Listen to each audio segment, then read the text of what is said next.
அடிக்கிற வெயிலுக்கு இந்த 3 பானங்களை மட்டும் நீங்கள் எடுத்துக்கிட்டாலே போதும். அக்னி நட்சத்திரத்தை கூட நீங்கள் அசால்ட்டாக சமாளிச்சிடலாம்.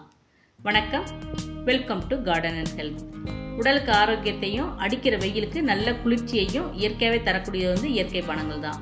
அந்த வரிசையில் நம்ம இன்னைக்கு எலுமிச்சம்பழ ஜூஸ், நீர்மோர், பானக்கம் இது 3ஐயும் எப்படி வீட்டிலே ஈஸியாக ரெடி பண்ணலாம் அப்படின்னு தான் இந்த வீடியோவில் பார்க்க போகிறோம். முதல்ல நம்ம எலுமிச்சம்பழ ஜூஸ் எப்படி ரெடி பண்ணலான்னு பார்த்துடலாம். ஒரு மீடியம் சைஸ் எலுமிச்சம்பழத்தை சாறு பிழிஞ்சு அதை ஒரு பாத்திரத்தில் எடுத்துக்கோங்க. இது கூட 4 டேபிள் ஸ்பூன் அளவுக்கு நாட்டு சக்கரை அல்லது பொடி பண்ண சீனி எது வேணாலும் எடுத்துக்கலாம். 2 சிட்டிகை அளவுக்கு உப்பு எடுத்துக்கோங்க. அப்புறம் 1/2 டீஸ்பூன் அளவுக்கு இஞ்சி சாறு எடுக்கும்போது அடியில் தங்கியிருக்க அந்த மாவு வேண்டாம், வெறும் இஞ்சி சாறு மட்டும் சேர்த்துட்டா போதும். இது கூட 2 அல்லது 3 புதினா இலையை வந்து இது மாதிரி பொடியாக நறுக்கி அல்லது உரலை தட்டி கூட சேர்த்துக்கலாம். புதினாவில் வந்து நம்ம அதிகமாக சேர்த்துடக்கூடாது. அந்த மாதிரி சேர்த்தோம்னா புதினாவோட ஃப்ளேவர் தான் அதிகமாக இருக்கும். இப்போ நம்ம தேவையான அளவு தண்ணி ஊற்றிக்கணும். நான் வந்து 3 கிளாஸ் அளவுக்கு தண்ணி சேர்த்துருக்கேன். ஒரு மீடியம் சைஸ் எலுமிச்சம்பழத்தை நம்ம ஜூஸ் பிழிகிறோம் அப்படின்னா குறைஞ்சபட்சம் 3 பேர் எடுத்துக்கலாம். அதனால 3 கிளாஸ் ஊற்றிருக்கேன். நீங்கள் தேவைப்பட்டால் அதனோட புளிப்பு சுவைக்கேற்ப கூடலை குறைச்சி சேர்த்துக்குங்க. இப்போ நம்ம எலுமிச்சம்பழத்தோட தோலை வந்து இந்த மாதிரி பொடியாக நறுக்கி சேர்த்துருக்கேன். இந்த மாதிரி அதனோட தோலை சேர்த்தோம்னா இந்த லெமன் ஜூஸ்க்கு வந்து ஒரு நல்ல ஃப்ளேவர் கொடுக்கும். இப்போ நம்ம சேர்த்துருக்க நாட்டு சக்கரை வந்து நல்லா கரைஞ்சி வர மாதிரி கரைஞ்சினால நல்லா இந்த மாதிரி கலந்து விட்டுக்கணும். அவ்வளோதாங்க. இப்போ நம்மளோட லெமன் ஜூஸ் வந்து ரெடி ஆயிடுச்சு. இந்த லெமன் ஜூஸை நம்ம அப்படியேவும் எடுத்துக்கலாம். விருப்பப்பட்டால் இது கூட இந்த மாதிரி கொஞ்சமாக ஐஸ் கட்டி சேர்த்து கொஞ்சம் குளிர்ச்சியாகவும் எடுத்துக்கலாம். செரிமான கோளாறுகளை வந்து சரி செய்கிறதுக்கும் உடலுக்கு நல்ல புத்துணர்ச்சியை தரதுக்கும் நோய் தொற்று கிருமிகள் வந்து நம்மளை வரவிடாமல் தடுக்கிறதுக்கும் இந்த எலுமிச்சம்பழம் ரொம்பவே உதவும். அதனால இந்த வெயில் காலத்தில் அடிக்கடி இந்த மாதிரி லெமன் ஜூஸ் செஞ்சு எடுத்துக்கோங்க. அடுத்து நம்ம நீர்மோர் எப்படி ரெடி பண்ணலாம் அப்படிங்கிறத பார்த்துடலாம். இந்த நீர்மோர் ரெடி பண்ணுறதுக்கு நான் ஒரு மிக்சி ஜாரில் 1/2 கப் அளவுக்கு தயிர் எடுத்திருக்கேன். இது வந்து புளிக்காத தயிர். இப்போ இது கூட நான் கொஞ்சமாக கொத்தமல்லியும் கருவேப்பிலையும் எடுத்திருக்கேன். கொத்தமல்லி கருவேப்பிலை அதிகமாக போட்டுறாதீங்க. அதை போட்டிங்கன்னா அதனோட ஃப்ளேவர் தான் அதிகமாக இருக்கும். அதனால் கொஞ்சமாக சேர்த்துக்கிட்டா போதும். 1/2 டீஸ்பூன் ஜீரகம், ஒரு சிறு துண்டு இஞ்சி இந்த மாதிரி பொடியாக நறுக்கி சேர்த்துக்கணும். அப்புறம் சிறு துண்டு பச்சை மிளகாய், அதை வந்து இந்த மாதிரி பொடியாக நறுக்கி சேர்த்துக்கலாம். பச்சை மிளகா வந்து அதிகமாக சேர்த்துறாதீங்க. அப்புறம் தேவையான அளவு உப்பு சேர்த்துக்கணும். நான் வந்து கல்லுப்பு சேர்த்துருக்கேன். இப்போ இது கூட நம்ம வந்து பெருங்காயத்தூள் சேர்த்துக்கணும். நான் பெருங்காயத்தூள் போல கட்டி பெருங்காயத்தை இந்த மாதிரி தண்ணியில் நல்லா ஊற வச்சு அந்த தண்ணி வந்து சேர்த்துக்கிறேன். தூள் பெருங்காயத்தோட இந்த மாதிரி கட்டி பெருங்காயத்தை கரைச்சி சேர்த்தோம்னா நீர்மோர் வந்து நல்ல வாசமாக இருக்கும்.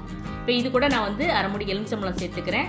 தயிர் வந்து புளிப்பா இல்லைன்னா நம்ம எலுமிச்சம்பழ சாறு சேர்த்துக்கலாம். தயிர் கொஞ்சம் புளிப்பாக இருந்ததுன்னா இந்த எலுமிச்சம்பழ சாறு வந்து சேர்க்க தேவை கிடையாது.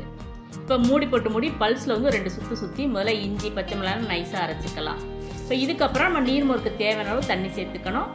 நீர்மோர் வந்து ரொம்ப கெட்டியாக இருக்கக்கூடாது, நல்ல தண்ணியாக இருக்கணும். அதனால முதல்ல மிக்சி ஜாரில் நம்ம தேவையான அளவு தண்ணி ஊற்றி நல்லா அடித்ததுக்கப்புறம் திருப்பியும் நம்ம தண்ணி வந்து தேவைன்னா சேர்த்துக்கலாம். இப்போ இது அப்படியே எடுத்துக்கலாம். விருப்பப்பட்டால் இது கூட நம்ம கொஞ்சமாக இந்த மாதிரி ஐஸ் கட்டி சேர்த்து எடுத்துக்கலாம். ஐஸ் கட்டி சேர்த்தோம்னா கொஞ்சம் குளிர்ச்சியாக இருக்கும்.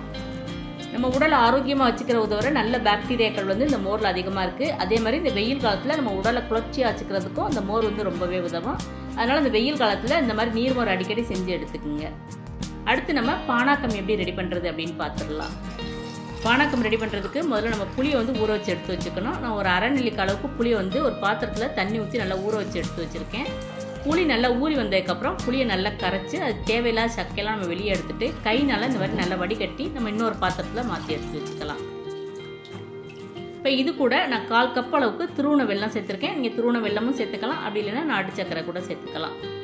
நம்ம சேர்த்த வெல்லம் தண்ணியில் நல்லா கரைஞ்சி வரணும். அதனால் கரைஞ்சினாலும் நல்லா இந்த மாதிரி கலந்து விட்டு அந்த வெல்லத்தை வந்து முதல்ல கரைச்சி எடுத்துக்கலாம். இப்போ இது கூட நான் 1/2 மூடி எலுமிச்சம்பழத்தை வந்து இந்த மாதிரி சாறு பிழிஞ்சு எடுத்துக்கிறேன். பானக்கத்துக்கு வெறும் புளி சேர்த்து பானக்கம் செய்கிற விட இந்த மாதிரி எலுமிச்சம்பழமும் சேர்த்து செஞ்சோம்னா ரொம்ப டேஸ்ட்டாக இருக்கும்.